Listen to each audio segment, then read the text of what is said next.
Welcome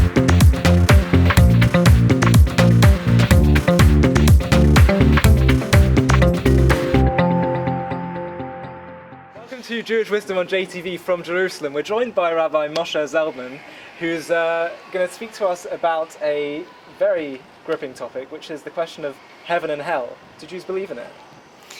Interesting question. I get asked that question a lot as a rabbi. The answer is yes and no. Judaism, Classic. It's got to be yes and no. There's never a simple answer in Judaism. The Talmud talks repeatedly about the Jewish idea of heaven, the Jewish idea of hell. At the same time, it's a very, very different idea than the Christian view, than the Muslim view, than many other religions' view. I'm not an expert in other religions, but what I do know is that when you read books like Dante's Inferno, and you have stories of devils with pitchforks and the fires and the furnaces of hell, it's not a Jewish idea. I don't even know how it's a Christian idea, because if you think about it, when we die, we don't have any physical life left.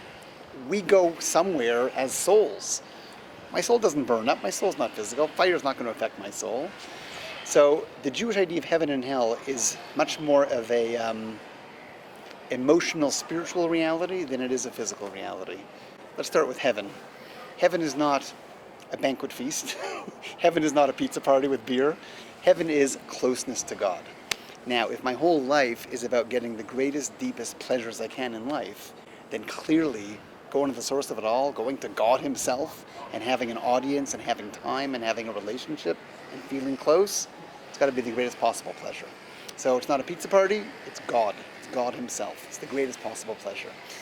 And it's really according to my deeds. To the degree that I spent my life being a spiritually oriented person, a good person, a giving person, a godly person, I'm going to have that relationship.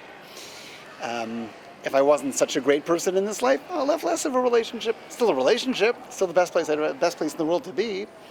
But maybe it could have been a little better if I spent my life being a little more godly. That's heaven. What's hell? Not devil and pitchforks, not fires. Worse than that. Because hell really is me now living as a soul, looking down at my life and saying, wow, now I see what I could have accomplished.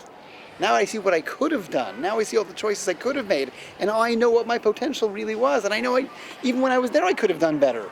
So now I'm living just the regret of what I know I could have accomplished. And Judaism would say, I think, something that should be intuitive to us, that spiritual, emotional pain of losing out on something is worse than any kind of physical pain.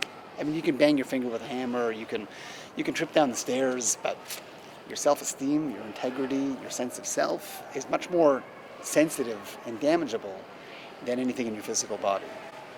The good news is, hell is temporary, heaven is permanent. Hell is, I live through a period after I die of looking down at my life and saying, let me reconcile what I could have done, what I should have done. Let me feel the pain of the regret of what I could have accomplished. But that's it. I'm done. I've paid off. I've reconciled. Now I get to enjoy God. So it's very real, but not real in a physical sense. It's very real in a spiritual, emotional sense. Just going back to what you said about hell before, doesn't sound that terrible just to be in a state of reconciling that which you didn't accomplish and being in a state of reflection. This sounds like in some ways, quite a positive, meaningful experience. Think of it like this. If you look at the people in the world that commit suicide, do they commit suicide usually because they're in too much physical pain or because they're in too much emotional pain? Physical pain, you're right. If it's really, really extreme, that a person just can't live with the physical pain, suicide becomes on the horizon. But the emotional pain that people feel of depression, anxiety, regrets, deep regrets, it's emotional pain that drives us and pains us much, much more than physical pains. So the idea of, it's not, I wouldn't call it just reflecting or meditating on it, it's feeling the pain of the mistakes that I made. And that deep emotional pain, I think, is far worse than any physical pain a person can feel.